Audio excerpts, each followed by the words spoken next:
Le docteur Péchier est-il le plus grand empoisonneur en série de l'histoire ou la victime d'une effarante erreur judiciaire? Il est en tout cas au cœur d'une enquête qui prend un tour spectaculaire. Quelque part dans le Jura, les corps de 2 hommes et 2 femmes décédés dans des circonstances troubles ont été exhumés aux fins d'autopsie.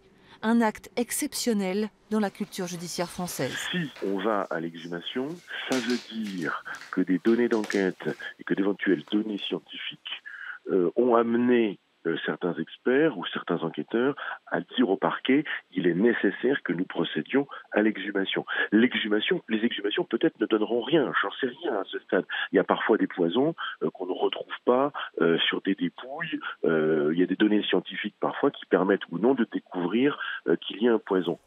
Au cœur d'une instruction qui lui a valu d'être mise en examen pour 7 cas suspects dont 2 mortels, l'anesthésiste de la clinique Saint-Vincent fait également l'objet d'une enquête préliminaire en théorie secrète qui, elle, s'intéresse à 42 autres cas.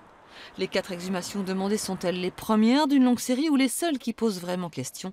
Pour la défense, elles sont surtout l'œuvre d'une machine judiciaire qui enquête à charge et s'enfonce. On est capable d'aller jusqu'au bout du bout pour essayer de démontrer ou de trouver quelque chose contre le docteur Péchier, même si il n'y a pas.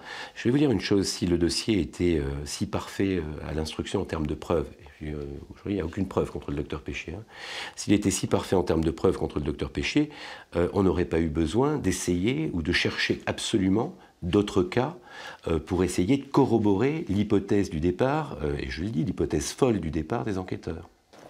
Les analyses scientifiques déboucheront-elles sur des mises en examen supplémentaires? La défense se dit sereine. Quoi qu'il en soit, il y a aujourd'hui des familles qui pensaient avoir fait leur deuil et qui doutent tout à coup.